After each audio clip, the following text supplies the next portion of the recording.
Oui, oui, ça enregistre. Bonjour, Monsieur Bellon. Bonjour. Je suis Jacques Variengien. Je suis le rédacteur d'un web journal qui s'appelle L'Ortie, qui essaye de couvrir principalement le territoire de l'intercommunauté entre Bièvre et Rhône, qui se situe juste en dessous de Vienne. Je me définis comme un militant de la laïcité, donc de la démocratie. Voilà, et à ce titre, je viens vous interroger parce que vous travaillez sur cette question depuis quelques années et vous avez des propositions à nous faire. Est-ce que vous pouvez vous présenter? Oui, alors je ne sais jamais quoi dire, à vrai dire, quand on me dit ça, parce que soit on dit beaucoup trop de choses, soit rien du tout. Mais je vais essayer quand même. Bon, première chose qui me paraît fondamentale, je suis Marseillais. Oui, C'est-à-dire que pour moi, vous êtes au nord, hein. Ça, d'accord. bon, oui, J'ai vu c'est ça comme sur ça. votre ouvrage. C'est comme ça. Ouais. Bon, donc, je suis né à Marseille, j'ai fait toutes mes études à Marseille. Et je pense que tout le monde, un jour ou l'autre, se dit, est-ce que j'ai choisi la bonne voie? Moi, personnellement, ça fait longtemps que je pense, quand j'étais au lycée, c'était pareil, que j'aurais voulu être historien.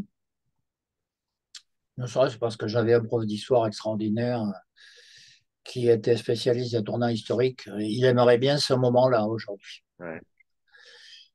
Cela étant, je ne sais pas si c'est bien ou si c'est mal, j'étais très fort en maths. Et donc,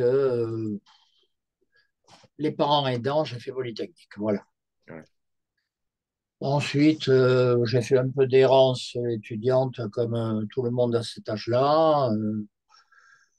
Et j'ai fait un troisième cycle d'économie. Puis je suis devenu administrateur de l'INSEE. Et c'est mon métier. Voilà. Ouais. C'est-à-dire économie et statistique. D'accord. C'est-à-dire au départ comptable national d'ailleurs. Parallèlement, moi j'ai toujours été poussé, enfin, personnellement, hein, dans ma tête, par l'idée de ce qu'on appellera l'humanisme, pour faire bref. C'est-à-dire l'homme est un être pensant, l'homme réfléchit. Alors quand je dis l'homme, d'accord, l'homme et la femme, ok, l'être Ouais. humain, Avec un je ne vais pas H. le dire à chaque fois, mais ça va de soi, hein. Bon. Et, euh, et l'idée qu'il existe en chacun de nous quelque chose qui apporte à la collectivité. Voilà. Alors après, la question n'est pas est-ce que tous ces embryons font quelque chose? Non, c'est comment on organise pour que ça prenne un sens. Bon, Mhm. c'est ce qu'on appelle la vie politique. Voilà. C'est un problème éternel, hein. Après tout, le mot politique, il date des Grecs anciens, hein, Aristote. C'est quoi la politique? C'est l'idée d'un certain bien. Voilà. On a une idée du bien pour la collectivité. Et chacun a cette idée et la confrontation de tout ça crée le débat politique. Alors moi, j'ai toujours été sur cette idée. C'est vrai que j'ai adhéré après. Moi, j'ai fait du syndicalisme, hein, d'abord. Mais après, bon, il est apparu un moment où la question se posait d'adhérer à un parti. Donc, j'ai adhéré au Parti socialiste, tout en n'étant pas obligatoirement enthousiasmé partout, et en particulier par Mitterrand, hein. Moi, j'ai toujours eu quand même quelques réticences à ce sujet, pour de tas de raisons qui n'a plus d'intérêt aujourd'hui, hein. D'ailleurs, si ça vous intéresse, j'ai fait un certain nombre de livres, dont un qui s'appelle Pour une nouvelle vassalité, où je raconte un peu le passage aux pièces. Voilà. J'avoue que l'expérience PS m'a laissé perplexe, parce que certes, je voyais bien des gens qui travaillaient, qui avaient une idée, qui réfléchissaient à la société, on va où, on fait quoi, pourquoi. Bon. En même temps, il y avait quand même une forme d'organisation qui consistait à dire que tout reposait peu ou prou sur un chef, qui en l'occurrence s'appelait François Mitterrand. J'avoue que moi, cette conception du pouvoir politique n'est pas la mienne. et que petit à petit, ben, je m'en suis éloigné. Et au début, quand j'étais encore, disons, en osmose, donc j'ai été élu député de Manosque, toujours plus au sud que vous. Ouais, Et, oui, tout à fait. Et enfin, quand je dis Manosque, il y a 100 communes, hein, ouais, Fort-Calquier, Sisteron, etc. Euh, et puis, bon, le temps passant, moi, je me suis dit que je me retrouvais de moins en moins, jusqu'au point où, en 93, je me suis présenté tout seul contre, bah, contre le PS, entre autres, hein. Bon. d'accord. Sous l'étiquette gauche républicaine.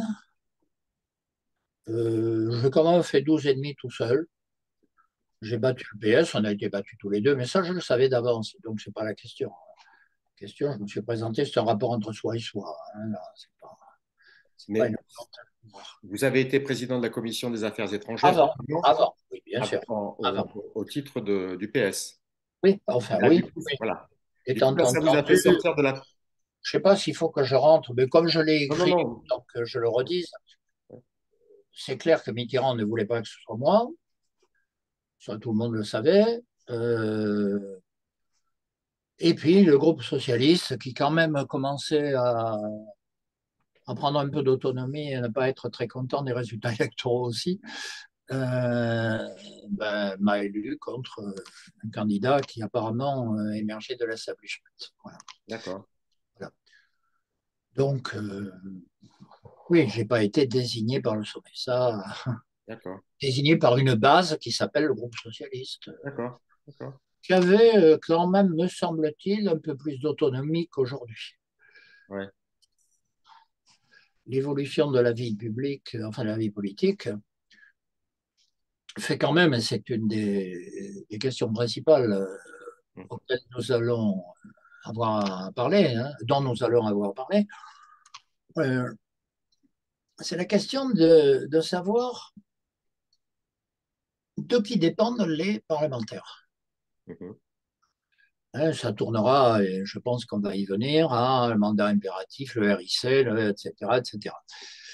Euh, en théorie, un parlementaire, c'est un représentant du peuple. Ouais.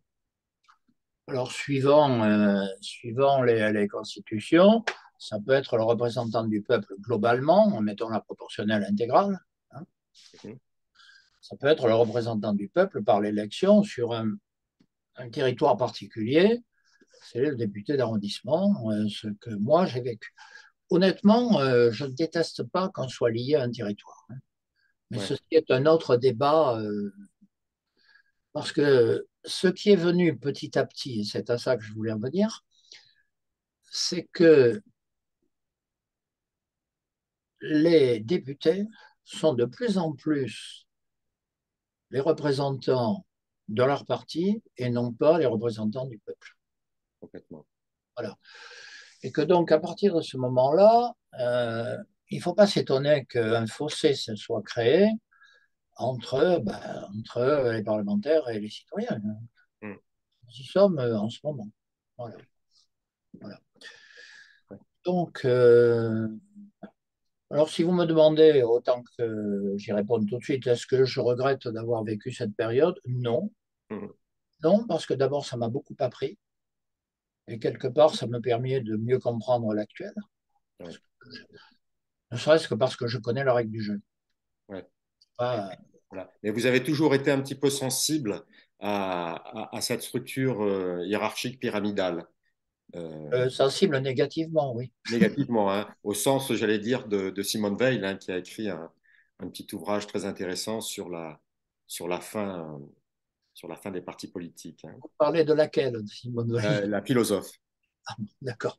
La philosophe. Semblait bien, mais enfin, ça mérite toujours précision. Oui, il fallait Ça ne veut pas préciser. dire que l'autre est sans qualité, hein, Oui, mais bien sûr. c'est Voilà. pas la même. Bon, La c'est tout. philosophe Simone Veil. Ouais. Oui, oui, bien sûr. Oui, oui, très intéressante d'ailleurs. Très, très. Alors voilà, je pense que la vie politique, pour résumer, la vie politique n'a pas de sens s'il n'y a pas de corps politique, c'est-à-dire ce qu'on appelle communément un peuple. Oui, Et donc, après avoir quitté comme ça la vie publique officielle, bon, ben, je suis retourné à l'INSEE, d'accord. travailler où je travaillais, quoi. Voilà. Ouais, En particulier pour la formation économique en Afrique, parce qu'on avait des liens avec des écoles à Abidjan, Dakar. d'accord. C'est intéressant d'ailleurs, très intéressant. Le niveau est très bon, à peu près identique ce qu'on appelle les top françaises. Mm. C'est à peu près des mêmes niveaux. Et, et puis, parallèlement, petit à petit, je me suis dit, avec d'autres, c'est parce que, alors là, il y a des rencontres de personnes qui créent quelque chose, hein. On n'est pas tout seul dans la vie, Mm. hein. Et donc, je me, petit à petit, nous nous sommes dit qu'il y avait la nécessité de poser la question des institutions, puisque de toute évidence, les institutions empêchent qu'il y ait de démocratie au sens profond. Ouais, C'est-à-dire, quand on nous dit, est-ce que vous pensez de la démocratie représentative aujourd'hui? Ben, je vous répondrai, le problème pour moi, c'est qu'elle n'est pas représentative, oui, tout bêtement. Donc, quand on me dit, il ne faut pas avoir des représentants, mais le problème, c'est qu'on n'en a pas. c'est qu'on n'en a pas. Voilà. Donc, Tout à la fait. question, c'est comment faire en sorte que les représentants soient représentants. Ouais. Alors, vous me direz, je l'ai entendu des tas de fois, mais c'est un idéal, d'accord, oui. Mais alors, entre un idéal et ce qu'il y a aujourd'hui, il y a un sacré fossé, hein. Ouais. Donc, regardons comment, s'il y a des représentants, comment ils peuvent être représentants. C'est une question qui n'est pas neuve, mais qui n'a fait que s'accentuer depuis quelques années, hein. Bon. Ouais. Alors, du fait d'une espèce d'obligation intellectuelle, alors là, je parle plutôt en tant que professionnel d'une certaine façon, qui consiste à considérer que l'économie, un, est une science, ce qui n'est pas mon avis, deux, n'a qu'une lecture autour de laquelle on peut broder en Ouais. faisant, en tant que mathématicien, je dirais, en faisant la dérivée seconde, quoi. Alors, Ouais. on va pinailler le détail. Oui, tout à fait. En gros, le corpus intellectuel de l'économie, on le connaît bien, hein, c'est l'économie néolibérale, pur sucre. Après, on peut broder un peu autour, bien sûr. Alors, à partir du moment où il y a ça, et où parallèlement, sur le plan international, la souveraineté populaire n'a plus de sens parce qu'elle est confrontée à la mondialisation et à une construction européenne qui empêche tout débat sérieux, ce qui a abouti d'ailleurs en 2005, hein. Moi, j'ai fait la campagne du non assez fortement, je me suis pas mal baladé en France. C'est absolument ahurissant qu'après le résultat qu'il y a eu, qui était sans bavure, hein, Mm. 13% de votants et 56 ou 57 Mm. de non, bon, ben, eh ben non, il y a un président qui arrive qui dit que je m'en fous. Voilà. Pas que le président, hein. Non, mais attendez, il dit d'abord je m'en fous. Oui, mais il n'y a pas que le président Non, qui l'a dit, hein. parallèlement, le Parti socialiste dit bah, Oui, il s'en fout, bon, nous, on n'a rien à dire. OK. oui. Bon, Les écolos, pareil. oui, oui. Voilà. Les écolos, ils sont pour. Bon, ça, Voilà. enfin, pas tous, mais globalement. À droite, en fait, quasiment unanimement, tous les partis ont dit on s'assoit dessus, hein. Alors, c'est là que, quand on dit il n'y a jamais eu. C'est pas vrai. Il y a eu des moments où, bien sûr, la démocratie n'a jamais été parfaite. Je ne suis pas sûr qu'elle le sera jamais. Le problème, c'est de s'en approcher le plus possible, hein. Mhm. Et nous avons mis sur notre site, donc, puisque nous avons créé l'association moyenne constituante, nous, bon, www.pourUneconstituante.fr, Oui, je la noterai, oui, bien sûr. hein, en minuscule au tablier. Et nous avons mis exprès le discours de Pierre Mendès France contre le traité de Rome. Moi, j'en conseille la lecture à tous ceux qui veulent comprendre un peu ce qui s'est passé. Vous savez qu'on sait combien il y a de visiteurs, hein, sur un article. Le discours de Pierre Mendès France, celui qui est en tête et de loin, il dépasse les 130 000 visites. Et il explique comment meurt une démocratie Mhm. du fait d'une vision technocratique. Oui. Et le problème majeur sans doute de la société dans laquelle nous sommes, c'est que il y a une catégorie, alors je ne sais pas s'il faut dire une catégorie sociale, parce que ce n'est pas dans les critères habituels des catégories sociales, une catégorie qui pense qu'elle sait Mhm. et qu'il a été décidé par les instances, c'est vrai, elle le sait. Donc, comme elle le sait, ben, ça ne se discute pas, c'est comme ça. Mhm. Et on aboutit à quoi? Ben, on aboutit à cette caricature qui vient d'avoir lieu dans le débat sur les retraites, où d'une part, il est dit que la réforme est nécessaire. Honnêtement, on n'a jamais dit pourquoi. Et que deuxièmement, comme elle est nécessaire, il n'est pas question d'empêcher qu'elle ait lieu. Et on utilise alors là tous les arguments les plus éculés. C'est pas tellement qu'on est à l'extrême le 49.3, mais c'est pas qu'il y ait 49.3, c'est qu'il y ait 49.3 plus 40 plus Oui, tout, tout. la panoplie, oui. C'est-à-dire que, et c'est pour ça que j'ai fait récemment un article qui s'appelle La question ne sera pas posée. Ça reprend ce que disait le juge de Zola après J'accuse. Dès qu'on voulait poser la question, qui était la vraie question, à savoir Dreyfus, il répondait la question ne sera pas posée. Là, c'est pareil. La loi ne sera pas votée. Mhm. Toujours. On le sait d'avance. Ils trouveront toujours un argument pour dire elle ne sera pas votée. Et elle n'a pas été. C'est ce qu'on appelle la démocratie, sans doute. Ça amène à une disparition de toute confiance des citoyens et envers la vie publique. Et donc à des mouvements de révolte qui, certes, de ci, de là, ne sont pas corrects, sont même tout à fait critiquables, mais il y a aussi une création de la violence par le refus du débat et le Mhm. refus de la contestation. Voilà où on en est. Mais vous parlez de mondialisation de l'Europe. Ceci dit, dans la Constitution de 58, on n'a pas besoin de l'Europe et de la mondialisation pour ne pas être dans une démocratie, puisque on a demandé à la population de déléguer son pouvoir, point, c'est-à-dire sans clause de revoyure.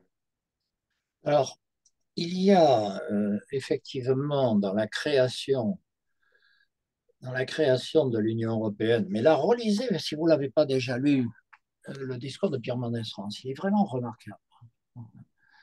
Contre le traité de Rome, c'est-à-dire avant l'arrivée de De Oui, Gaulle. Euh, oui, il termine en disant la démocratie peut mourir de plusieurs manières, soit un pouvoir autoritaire, soit la soumission à une pensée technocratique qui, au nom de la technique, imposera sa volonté contre ce que pensent les citoyens. On en est là encore plus. Ça s'est accentué petit à petit. oui, Le problème étant, premièrement, qu'en soi, ce système, du moins dans une vision humaniste, est détestable, mais en plus, qu'il empêche toute réflexion sur les défis de la période, les défis économiques. Une fois qu'on a dit qu'il y a une dette, on n'y peut rien. Ce qui est extraordinaire en matière économique, c'est que quand on prend une décision, on vous dit les autres font pareil. Et alors, mm, on va faire différemment. Pourquoi? Parce que tout le monde fait ça, on doit le faire aussi. Ce qui m'a frappé, c'est que les gaullistes aussi disent ça. Bon, c'est pas vraiment ce que j'avais compris de l'appel du 18 juin, mais enfin, ça, c'est leur mm, problème. L'appel du 18 juin, c'est bien, je dis non. Hein. mm. Et je connais quelqu'un qui, dans une conférence de presse où Juppé faisait son numéro habituel, hein, et parlait des sondages, le journaliste lui a dit dites-moi, est-ce que De Gaulle serait allé à Londres s'il y avait eu les sondages? Oui, C'est une excellente question. complètement. Ah oui, évidemment qu'il ne serait pas allé. C'est absurde cette situation. Donc, on n'est plus, non seulement, je pense que c'est mauvais éthiquement, démocratiquement, ça va de soi, mais bien plus grave, ça nous rend incapables de faire face aux défis, puisqu'on a décidé de s'aligner par principe. Donc, d'une certaine façon, les défis, soit on les nie, soit on s'aligne sur ce que fait l'Allemagne, les États-Unis ou je ne sais qui. Problème étant, est-ce que, et ça je reviendrai à mon prof d'histoire sur un tournant historique, est-ce que l'Occident est vraiment en train de s'installer ou de disparaître? Mhm. Ça, c'est une vraie question. Moi, je ne le sens pas. C'est très curieux ce qui se passe en ce moment. La montée des BRICS, par exemple. L'Algérie qui a demandé à adhérer aux BRICS.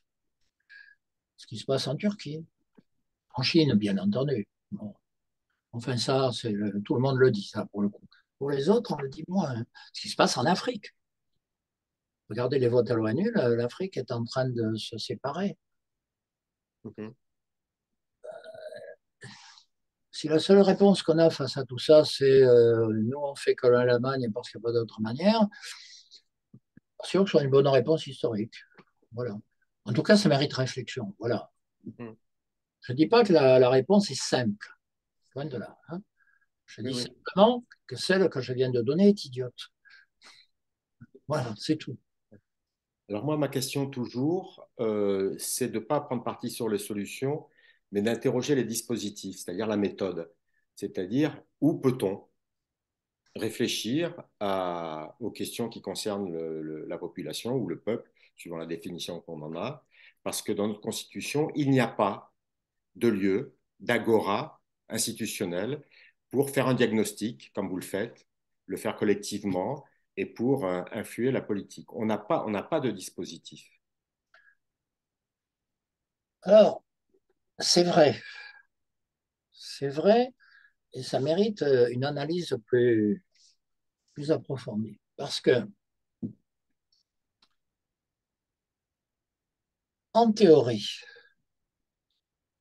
la démocratie, dans son principe, permet l'approfondissement des problèmes que vous évoquez. Oui, J'ai une tendance à penser, bon, je vais caricaturer un peu, hein, mais qu'il y avait plus de débats dans les préaux d'école qu'il y en a à la télé. oui, on est d'accord. Pourquoi?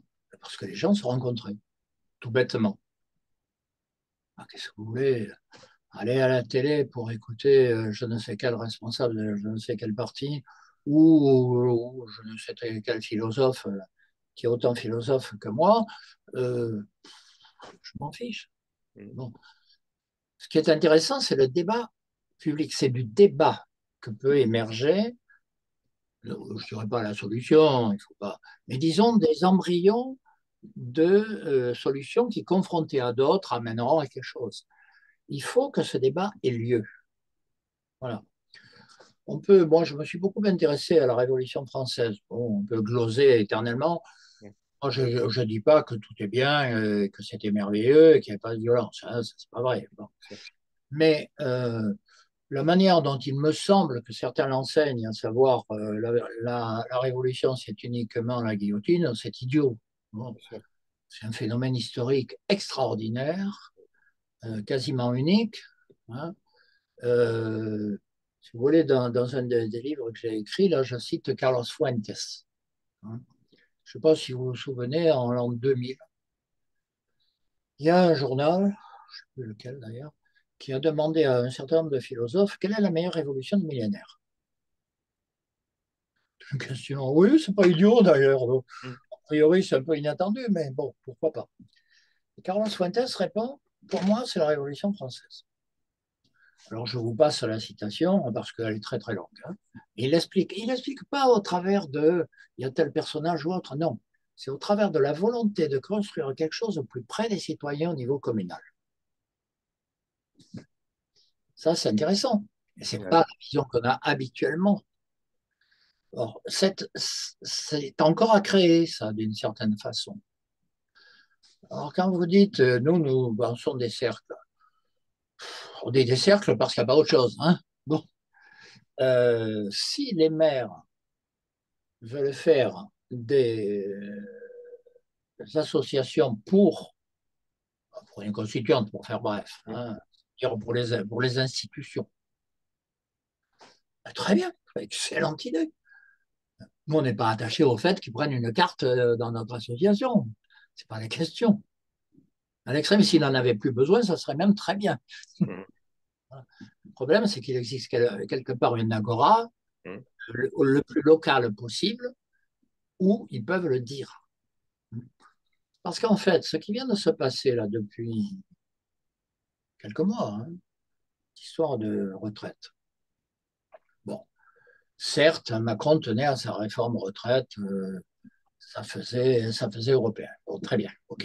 Il n'y a pas besoin que l'Europe lui demande, il le fait spontanément. Donc.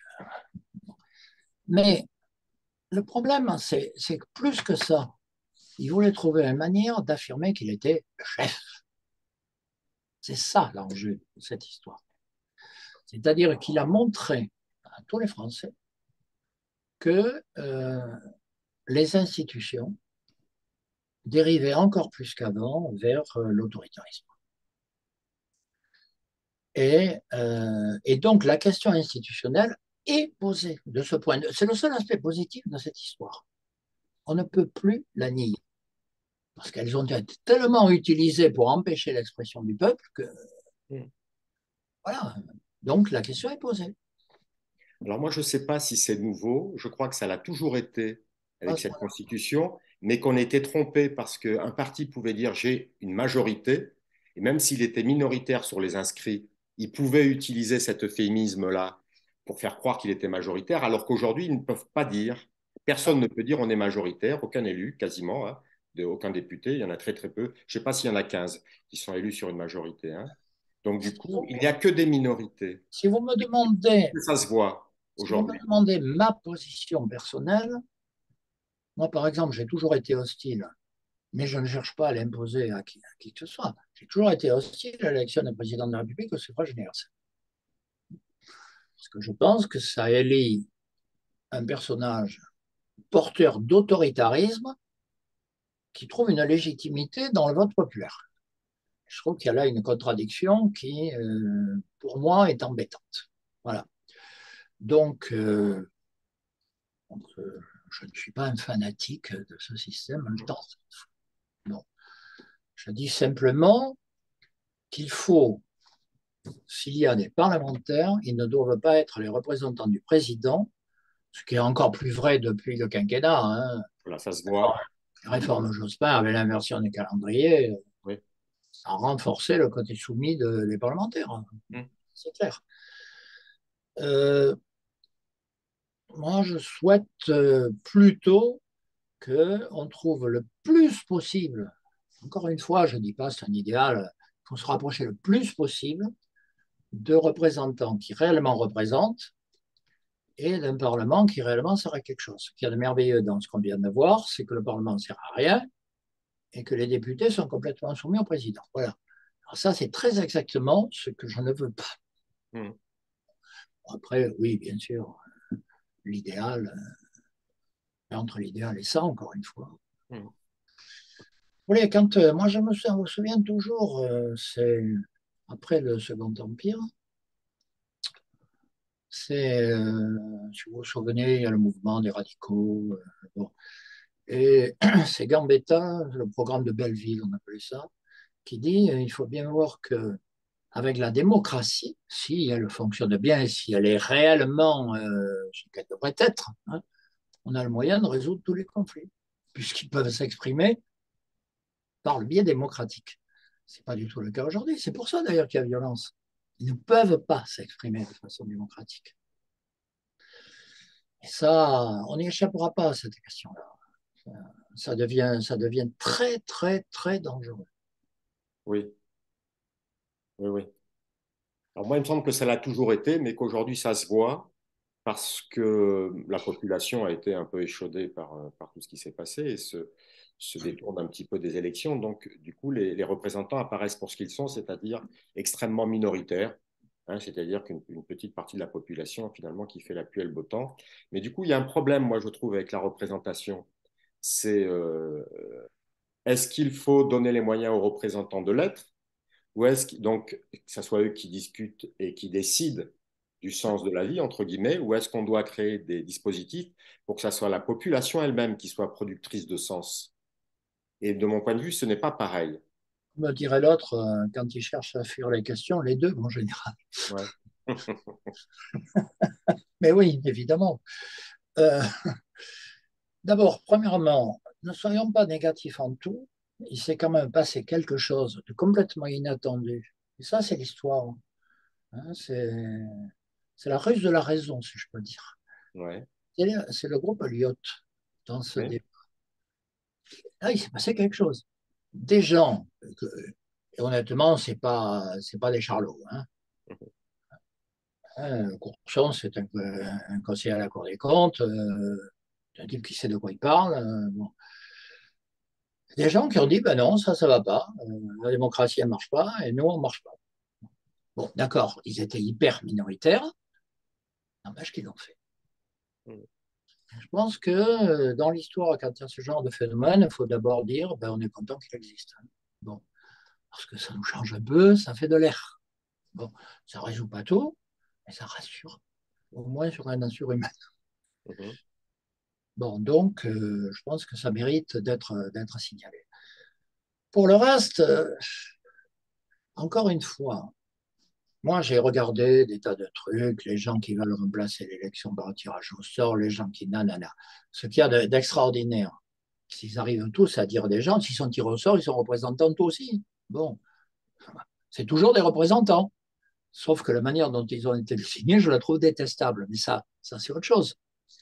Mais c'est toujours des représentants. Le problème est, pour moi, hein, s'il y a, bon, mais mettons les députés, hein, pour faire bref. Ouais. Après, on pourrait parler au niveau local, les maires, les machins. Mais restons sur les députés. La question, un, ils doivent être représentants. Donc, ça veut dire que les citoyens doivent se reconnaître dans ce qu'ils font. Ça pose la question des partis. Ouais. Le système des partis est tout à fait adapté.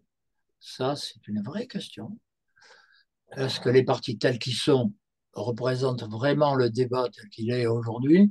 Bon, on a eu pendant des années deux partis qui se succédaient qui disaient la même chose, hein. Bon, enfin, à quelques nuances près. Troisièmement, est-ce que les citoyens contrôlent leurs représentants? Et donc, moi, je pense qu'une des questions principales, ce n'est pas la seule, bien sûr, mais c'est comment faire que les citoyens contrôlent effectivement leurs Mhm. représentants. Est-ce qu'il doit y avoir un contrôle de mandat à une date déterminée qui peut amener à révocation, par exemple? Mhm. Ça, c'est une vraie question. Un député qui, par exemple, ferait exactement le contraire de ce qu'il a dit dans sa campagne électorale, ben, il y a un problème. Mhm. Ça arrive, il faut bien Mhm. dire. Bon, je ne dis pas que c'est tout le monde, je dis que ça arrive. Euh, le contrôle, est-ce que par ailleurs, il ne peut pas y avoir effectivement un système référendaire à des moments particuliers sur des sujets très importants? Le RIC, moi, je trouve que ce n'est pas une mauvaise idée. Le référendum, dans le cadre de la cinquième, étant d'initiative présidentielle, c'est pour moi pas une bonne idée. Mhm. Qui prend l'initiative du référendum? Ouais. Bon. Qui formule la question. Ben oui. Euh, le Conseil constitutionnel tel qu'il est désigné, écoutez, Oui. on l'a fait là, bon, honnêtement, de toute façon, le Conseil, c'était l'Assemblée et le Conseil se substitue à l'Assemblée. Ils ont un peu inversé leur rôle. Mhm. C'est ridicule, mais enfin, c'est comme ça. Bon. Donc, moi, j'avais posé une question. Je vois bien qu'elle n'est pas simple, mais encore que, il y a des systèmes comme en Suisse qui s'en rapprochent un peu. Ouais. Supposons, l'Assemblée vote une loi. Vote une loi. Et il n'est pas évident que les citoyens se reconnaissent dans cette loi. Bon, on peut imaginer qu'au lieu de demander au Conseil constitutionnel si c'est constitutionnel, on demande à ceux qui sont titulaires des institutions, c'est-à-dire le peuple, l'article 3 de Mhm. la Constitution, hein, la souveraineté nationale appartient au peuple qui l'exerce, etc., On peut dire que sous réserve d'un certain nombre de critères, nombre de signatures, répartition sur le territoire, enfin les trucs habituels, les citoyens se substituent au Conseil constitutionnel pour dire si à leur sens elle est constitutionnelle ou pas. Là, je trouve que ce serait pas, enfin c'est à explorer, après il faut voir les Je modalités. comprends. Bon là c'est uniquement un principe, hein. Sur les modalités, je suis sûr qu'il y a des tas de constitutionnalistes qui sont déjà en train de foncer sur leur mémoire Mhm. Mhm. pour regarder. Bon, mais surtout ceux qui voudraient prendre le pouvoir en tant qu'experts. J'en connais quelques-uns, Oui, je sais à qui vous pensez. évidemment. Il y en a un surtout, qui, comme par hasard d'ailleurs, fait des lectures de la Révolution française qui l'arrangent bien. Mais je suis sûr qu'on pense en même. Oui, oui, Donc, voilà, je pense que ça, c'est une idée à explorer. oui, d'accord. Officiellement, la Constitution, puisqu'en général, elle est quand même soumise à référendum in fine, hein, quand on a. Oh, mais elle est donc propriété du peuple, c'est un bien public. C'est un bien public, pourquoi ne peut-il pas y avoir de contrôle public? Il y a une certaine logique à la chose. Je reviens sur la question de la représentation. Quand vous dites les représentants, vous avez on a évoqué en aparté tout à l'heure la question du mandat impératif et Oui, représentatif. par exemple, oui. Nos représentants ne sont pas les représentants de la population. Ils sont les représentants de la nation. Oui, tout à fait, tout à fait. Alors qu'un mandat impératif qui serait être le représentant de la population ou d'une catégorie, c'est interdit par la Constitution. Étant Il y a une entendu confusion du coup sur le terme de vous mandat. avez raison, et peut-être ça mérite nuance, parce qu'ils sont représentants Ouais. de la nation, ça c'est vrai, mais article 3, la souveraineté nationale appartient au peuple. Oui, La vraie question qui se pose actuellement, et tiens, je vais vous montrer, parce que là j'en ai un, j'ai fait avec, oui. alors, voilà, oui, J'allais pour le présenter la aussi. souveraineté du peuple. La vraie question, c'est est-ce que ce discours qui est dans la Constitution, hein, la souveraineté nationale appartient au peuple qui l'exerce, etc., est-ce qu'il est de façade ou est-ce qu'il a encore un sens? Parce que beaucoup de choses qui sont dans la Constitution, honnêtement, on s'assied dessus. Hein. Est-ce qu'il y a un peuple? Ça, c'est une question importante. Y a-t-il encore un peuple français? Oui, C'est une question qui est loin d'être négligeable. complètement. Est-ce qu'on doit accepter que des personnalités, et non des moindres, passent leur temps à caricaturer le peuple, Hum, à dire qu'il est vilain, méchant, pas beau? Euh, Bon, écoutez, je vois certains responsables, j'en ai connu personnellement, qui avaient un côté vilain, méchant, pas beau. Hein. Et quand Sarkozy, c'est effectivement sans opposition sérieuse, revient sur le vote des Français, je trouve ça vilain, pas beau. Bon, hum. etc., etc. Donc, cette histoire de caricaturer le peuple, parce que par définition, c'est vilain, c'est violent, c'est. Hein. Non. Alors, revenons aux, aux prémices.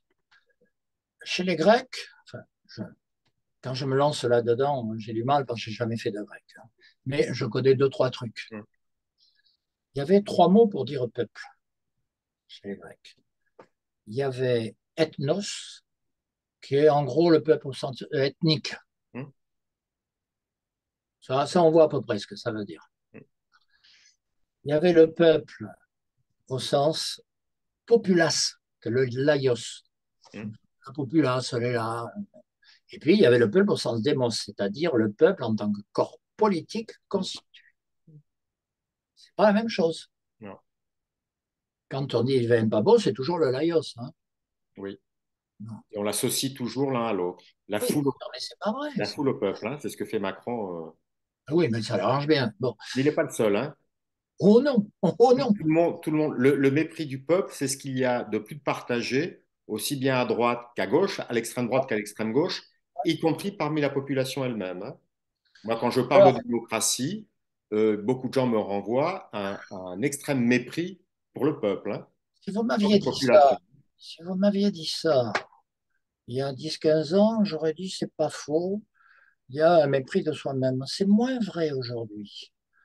Il s'est passé, me semble-t-il, hein, mais ça c'est peut-être mon côté optimiste, hein, il s'est passé au travers de tous les événements, en particulier la retraite, mais pas seulement, hein, Ouais, une prise de conscience, disons, de l'intérêt général.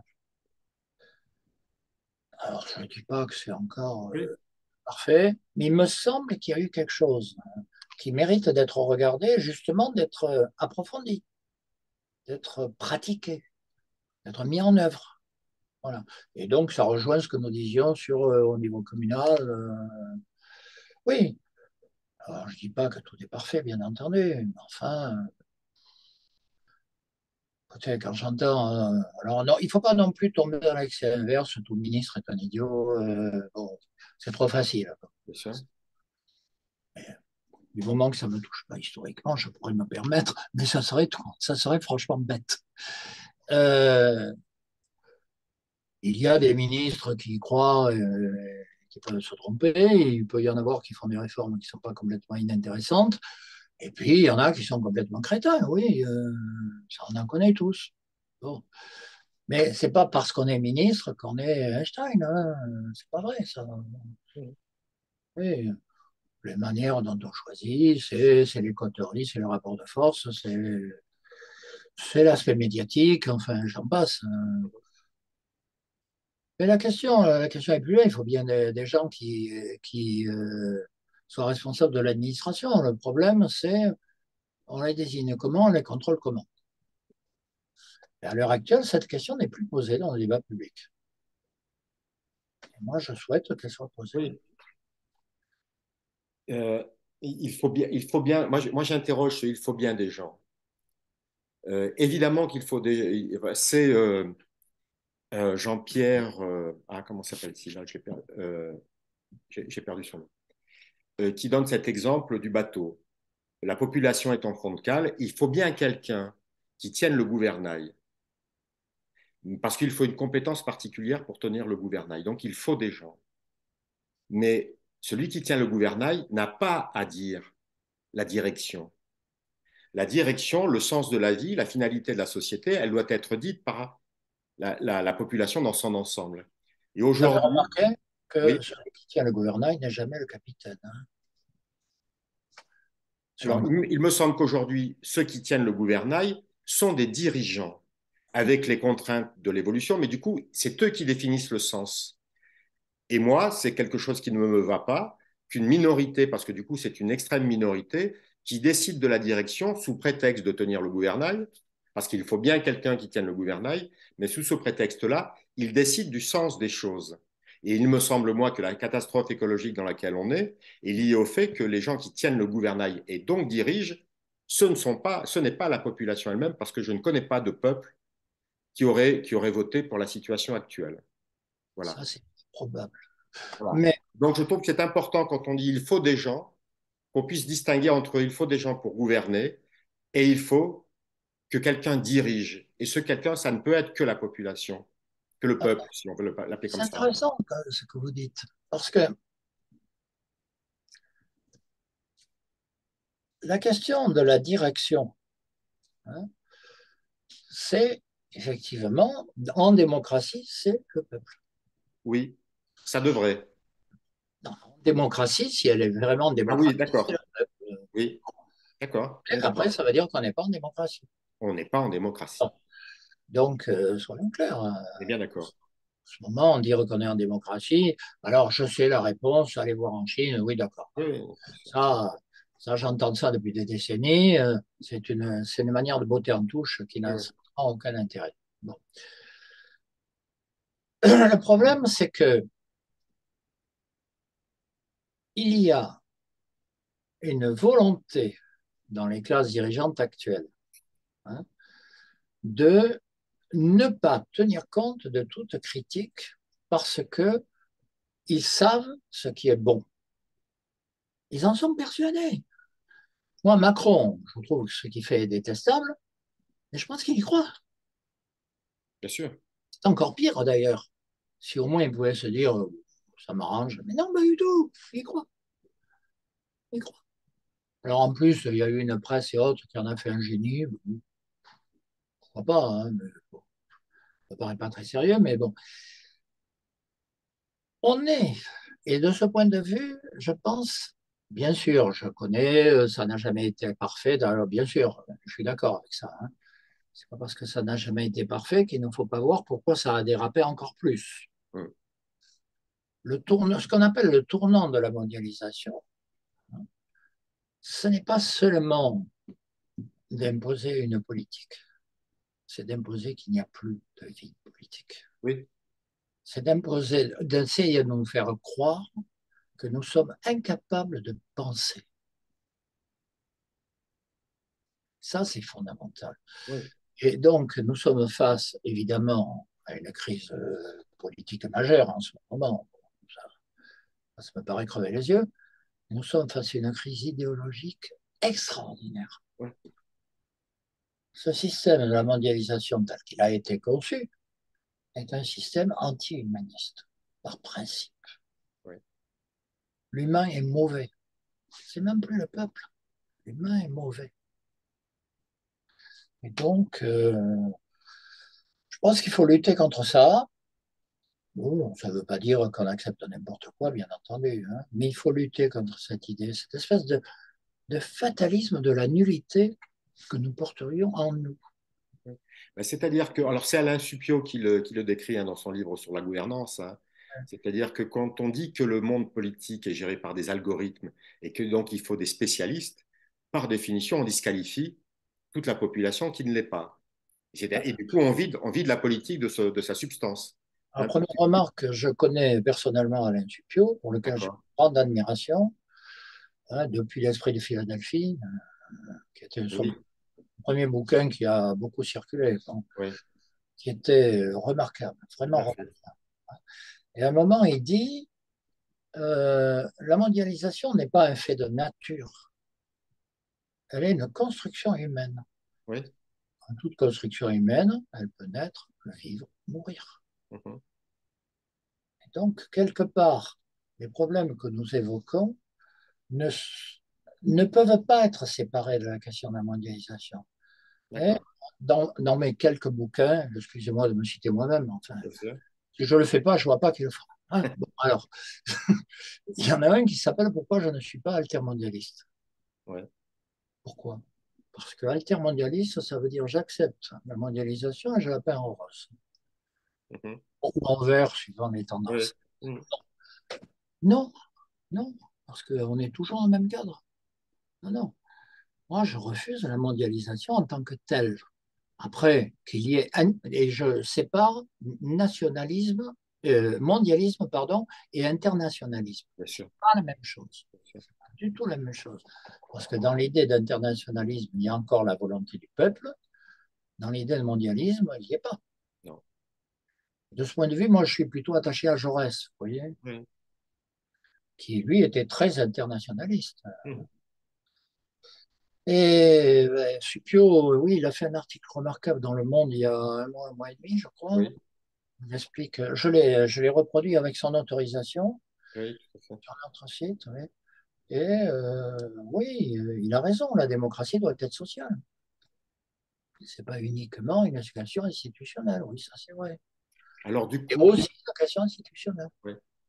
Alors du coup, c'est la question du politique que vous posez avec votre association, c'est-à-dire puisque notre démocratie actuelle représentative, elle vide la politique de son contenu, hein, c'est-à-dire de la vie de la population, comment, comment remettre dans le circuit la population, comment refaire de la politique, puisqu'aujourd'hui c'est un spectacle, hein. C'est un théâtre politique, mais ce n'est plus Oui, de la politique au sens premier du terme.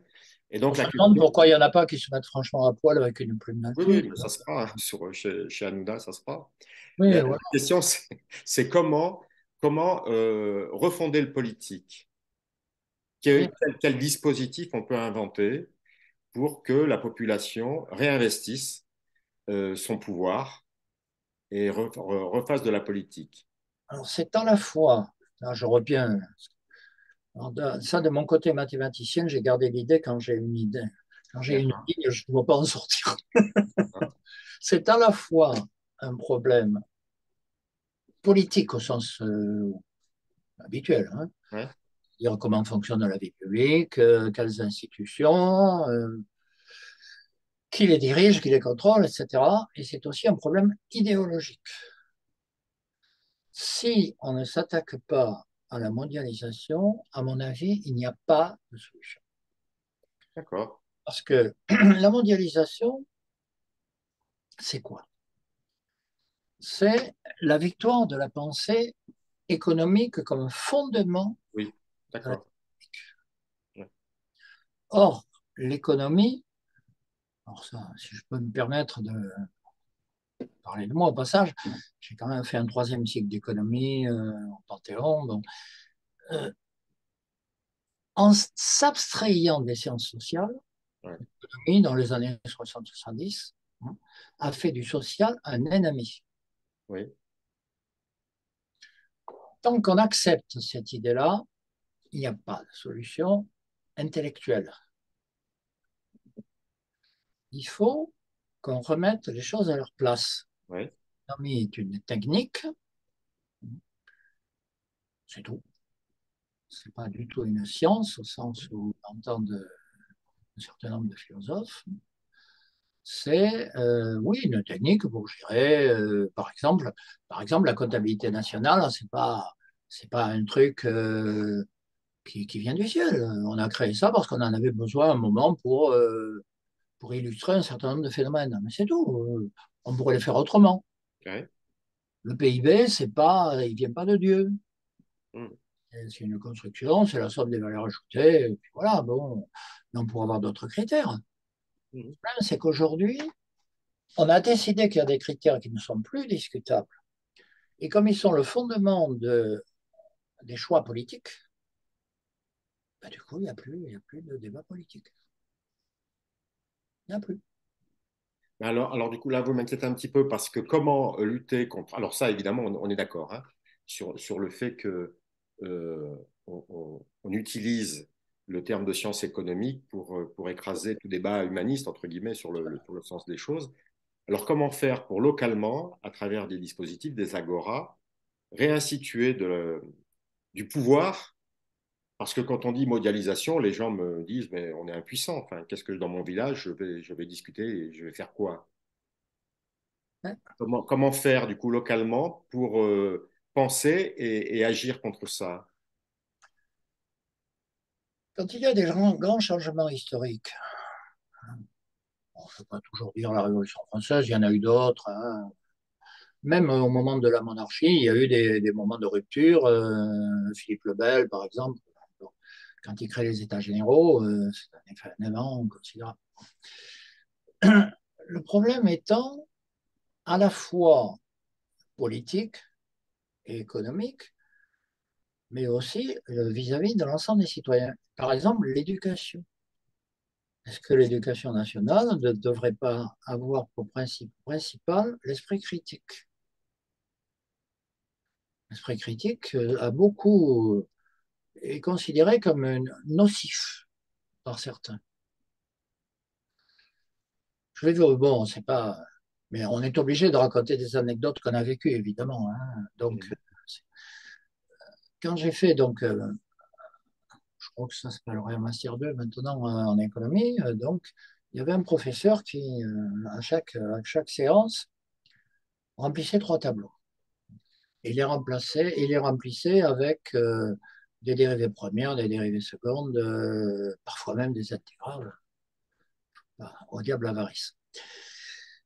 Mais par contre, il avait un corps d'hypothèse au départ qui était tout le temps le même, l'économie libérale classique, enfin le Pareto pour ceux qui connaissent. Et un jour, j'ai plus tenu, j'ai dit écoutez, moi j'ai une question, vous venez de remplir trois tableaux, je vois bien le raisonnement mathématique, je vous précise, ça ne me gêne pas du tout, vu ma formation à moi, mais j'ai quand même une question, qu'est-ce qu'il y a de plus dans vos conclusions que ce qu'il y avait dans vos hypothèses? Mhm.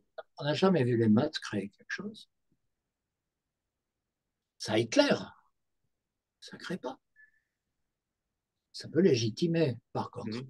J'ai remarqué qu'à la sortie, il y avait des tas d'étudiants qui venaient me remercier parce qu'eux ne comprenaient rien aux maths. Donc, d'une certaine façon, ça devient un instrument d'oppression, ça. Et Ouais. là, ça, l'éducation nationale est responsable, que je sache. On pourrait imaginer qu'on développe un peu plus l'esprit critique et donc, par principe, la contestation Mais ce qui existe. j'allais dire que c'est pire que ça, parce que normalement, notre République est démocratique, laïque et sociale. Donc sociale, ça veut dire que la formation de base du citoyen, pour qu'il soit libre, c'est le développement de son esprit critique. Parce que C'est-à-dire que pas le fait c'est qu'il ait un bac ou un bac plus 5, c'est qu'il ait acquis la capacité d'analyser ses assignations. le cas aujourd'hui. Bah, Et, on peut et en non, discuter, on peut en discuter, mais c'est un peu étonnant, effectivement, de je vais vous penser lire que... quelque chose. Oui, Je vais vous lire quelque chose, c'est pas de moi, hein, heureusement. Euh, bon. La seule fois où j'ai eu des relations avec l'école polytechnique depuis ma sortie, c'est parce que j'ai pu faire cet article auquel je tiens pas mal. Voilà, il y a un astrophysicien très très connu hein, qui s'appelle, pop, pop, pop. Voilà, il s'appelle Avery Charman. Schwarzman. Il écrit dans un ouvrage Sciences et société, un enseignement de la science qui n'enseigne pas la critique et n'apprend pas à penser n'est plus un enseignement de science. Il est un enseignement de soumission. Il s'intégrera à une culture répressive. ouais, Je crois que ouais, tout est dit, non. Tout est dit. ouais, Et c'est pas un charlot, c'est un des plus grands astrophysiciens.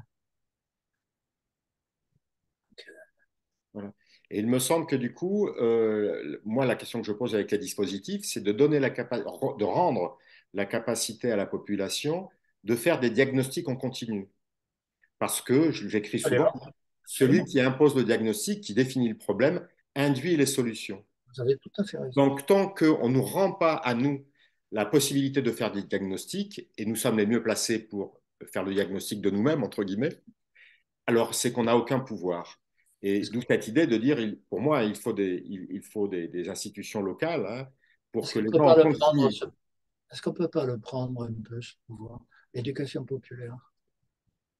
Euh, Ah oui, oui, on peut cercle de essayer en tout cas. débat, cercle de débat critique. Oui. Enfin, il y a des trucs quand même qui peuvent Alors être. moi, j'essaye, hein, j'ai très très peu de monde. Les gens, bon, il doit y avoir beaucoup de piscines parce que les gens doivent avoir piscine à chaque fois que je propose ça. Mais ce travail intellectuel, on a tellement appris à déléguer notre pouvoir, notre intelligence, la production du sens, que quand on le propose à des gens, ils disent à quoi ça sert de parler. Alors, tiens, je vais vous dire une phrase que j'aime bien dire parce que quand j'ai créé ce dispositif qui s'appelle l'arbre à palabres pour parler de la situation, quelqu'un m'a répondu, Monsieur, ça ne sert à rien de parler. Et je lui ai répondu, Monsieur, vous avez raison. Dans ce système-là, ça sert à rien de parler puisqu'on ne décide de rien. Donc, c'est de ça dont nous devons parler. C'est-à-dire que, vous êtes d'accord? Ah oui, C'est-à-dire que la question du pouvoir, dans une démocratie, si ce n'est pas une question permanente, alors c'est que ce n'est plus une démocratie. évidemment. Oui, bien sûr. Je ne peux qu'acquiescer. Oui, Ce que on citait à l'instant, rappelez-vous, dans les grandes heures de l'humanisme, science sans conscience, ce n'est que ruine de l'âme. oui, Mais qui est-ce qui dit encore ça? oui, Donc, il y a effectivement un problème philosophique et idéologique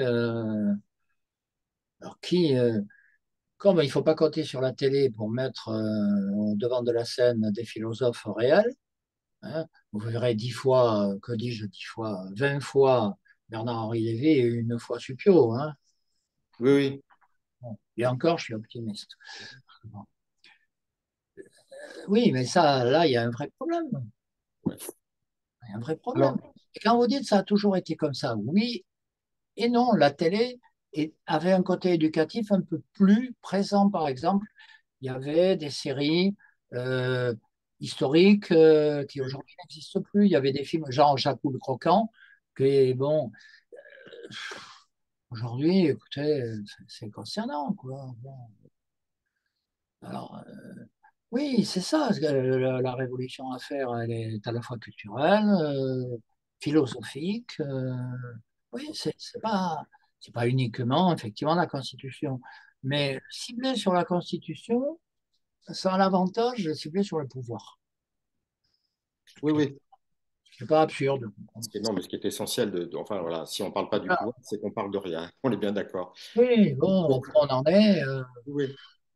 Non, non, mais pour moi, il faut commencer par ça, hein, la question Oui, du bien pouvoir, sûr, évidemment, hein. il faut Et c'est faire du l'espérer, politique, c'est faire du politique au sens propre et non pas de la politique, bien c'est sûr, au sens bien politicien, sûr, hein. bien sûr. Pour conclure, est-ce que vous pourriez donc nous dire quel est l'appel que lance l'Association pour la Constituante? Ben, au départ, l'appel, c'était la question des institutions est une question fondamentale. D'abord, bon, c'est elle qui organise le pouvoir, donc on peut pas la mettre sous le boisseau. Deuxièmement, parce que c'est votre bien et c'est votre problème. Et donc, si vous voulez modifier le pouvoir, ben, ça passe par les institutions. À l'heure actuelle, j'y rajouterais euh, le peuple est souverain, ou du moins il doit l'être, et s'il l'est, il faut qu'il accepte ce que ça signifie, c'est-à-dire que chacun doit y participer. Bon. Donc non, nous n'appelons pas. Enfin oui, s'il y a des gens qui adhèrent à l'association Monnaie Constituante, je ne suis pas contre, ça va de soi, hein. Bon.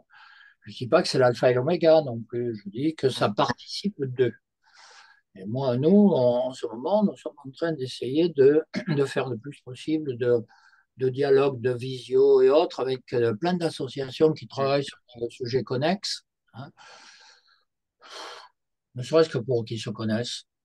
Quand on se connaît, on peut penser qu'on est plus fort. Pour qu'ils disent, ouais, bon, on a des trucs à faire ensemble. Et pour qu'on crée des rassemblements, on est en train de réfléchir, mais là, je vous dirai dans 2, 3 jours, je serai plus au clair. Mais il y a une ou deux choses qui pourraient être significatives. Voilà, de ce point de D'accord. vue. Voilà. Mais voilà, c'est pas un parti au sens rejoignez-nous, on va faire tant pour cent. Non. Ça, à l'heure où on parle, c'est dérisoire, ce genre de choses. Hum, Ça, c'est dérisoire. Sérieusement, oui. En revanche, dire en participant tous, on arrivera enfin à poser les bonnes questions dans des rapports de force qui ont un sens. Oui. Alors essayons de nous rassembler justement pour ça. Voilà. Avec toutes nos divergences, il y en a plein, on le sait bien. Ça, c'est pas grave. C'est la démocratie, ça aussi. On était tous d'accord, d'ailleurs, il n'y aurait pas besoin. Bon. Je vous remercie, Monsieur Bellon, pour cet entretien, ce temps accordé et toutes ces explications. Ben, à la prochaine. Et à bientôt. Au revoir.